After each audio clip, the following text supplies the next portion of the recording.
এরকম চালতে এইভাবে কেটে নিয়েছি, ভালো করে ধুয়ে নিয়েছি, কুকারে দিয়ে ভালো করে সিদ্ধ করে নেব, নরম করে নেব। জল দেব, গেলায় জল দিলাম, এবার আটকে দেবো। এই লঙ্কা যে ধনে, 1 চামচ জিরে,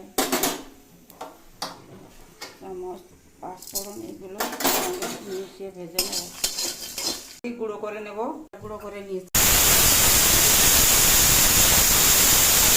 দেখো চিটি দিয়ে নরম করে নিয়েছি। এইগুলোকে শিলনোড়ায় থেঁতা করে নেব, নরম হয়ে গেছে। ফেলিয়ে একটু এইভাবে করে নিয়েছি, তাইতে হয়ে গেছে। কারণ এই জলের ভিতরে একটা কষ থাকে, সেটা ফেলে দিয়েছি। তেল দিয়ে নেবো, তেলে পাঁচফোড়ন দিয়ে নেবো। এবার দিয়ে দেবো এগুলো, একটুখানি লবণ দেবো, আর একটু হলুদ দেবো। এরপরে গুঁড়ো মশলা দেবো, গুঁড়ো মশলা পরে দেবো, গুড় দেবো, 2 গুড় দিলাম। তারপর লঙ্কার গুঁড়ি আর ওই যে শুকনো যেগুলো আর কি লাইট ভেজেছিলাম সেইগুলো গুঁড়ো করে দিলাম। মশলা করবো,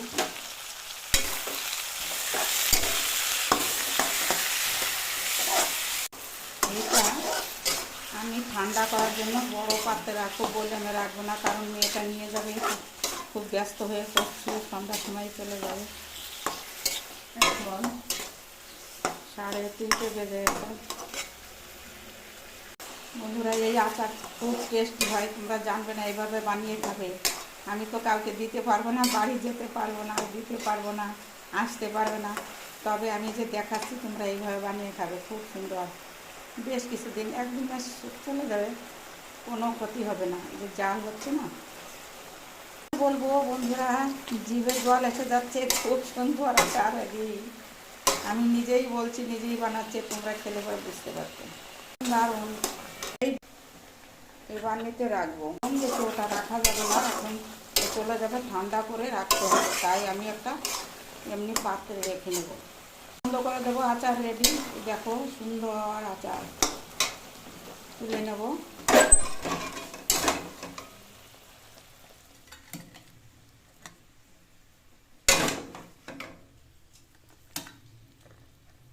আচার ঝাল মিষ্টি চালতের আচার যা হয়েছে না, কি আর বলবো, দারুণ দারুণ। বন্ধুরা না খেলে পরে বুঝবে না, সুন্দর। আমার মেয়েকে